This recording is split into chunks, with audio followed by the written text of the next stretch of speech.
22শে জানুয়ারি থেকে শুরু হতে চলেছে কলকাতার বৃহত্তম বইমেলা। শীতের আমেজ আরও বাড়িয়ে দিয়ে এই বইমেলার প্রস্তুতির সম্পর্কে বেশ কিছু নতুন উদ্যোগ নেওয়া হয়েছে, যা জানলে খুশি হবেন দূর দূরান্ত থেকে আসা বইপ্রেমী মানুষ। শীতের আগমন মানেই বেশ কিছু জিনিস ছাড়া যেন শীতের আমেজ জমে না। এই যেমন নলেন গুড়ের সন্দেশ, পিঠে পুলি, চড়ুই ভাতি কিংবা মেলা। আর এই মেলার প্রধান মেলা বই মেলা। শীত মানেই বই মেলা, আর বই মেলা মানেই কলকাতার অন্যতম বৃহত্তম আয়োজন। তবে এবারও তার অন্যথা হলো না। এবারও আয়োজিত হতে চলেছে কলকাতা বইমেলা। ৪৯তম এই বইমেলা আগামী 22শে জানুয়ারি থেকে শুরু হতে চলেছে, যা চলবে 8ই ফেব্রুয়ারি পর্যন্ত।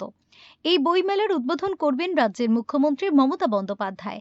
এই বইমেলায় বিভিন্ন জায়গা থেকে মানুষ আসেন, বাদ থাকেন না জেলার মানুষও। তবে এবছর তাদের জন্য সুখবর, কারণ এবছর হাওড়া থেকে সরাসরি সল্টলেকে বইমেলাতে পৌঁছে যাওয়া যাবে।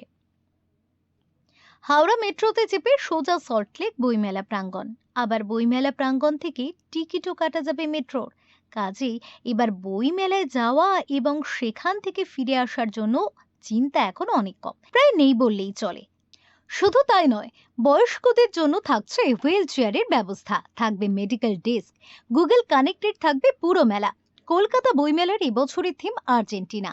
আয়োজকদের তরফ থেকে জানানো হয়েছে, এবছরে বাংলাদেশের অংশগ্রহণ করার কোনো সবুজ সংকেত পাওয়া যায়নি। একই সাথে কোনো রাজনৈতিক সংগঠনকে এই বইমেলাতে জায়গা দেয়া হয়নি, যদিও তাদের মুখপত্রকে জায়গা দেয়া হবে। অপেক্ষার অবসান ঘটিয়ে বই প্রেমীদের জন্য তাই কলকাতার এই বইমেলা যে এক অন্য মাত্রার আনন্দের চাবিকাঠি হতে চলেছে তা বলাই বাহুল্য।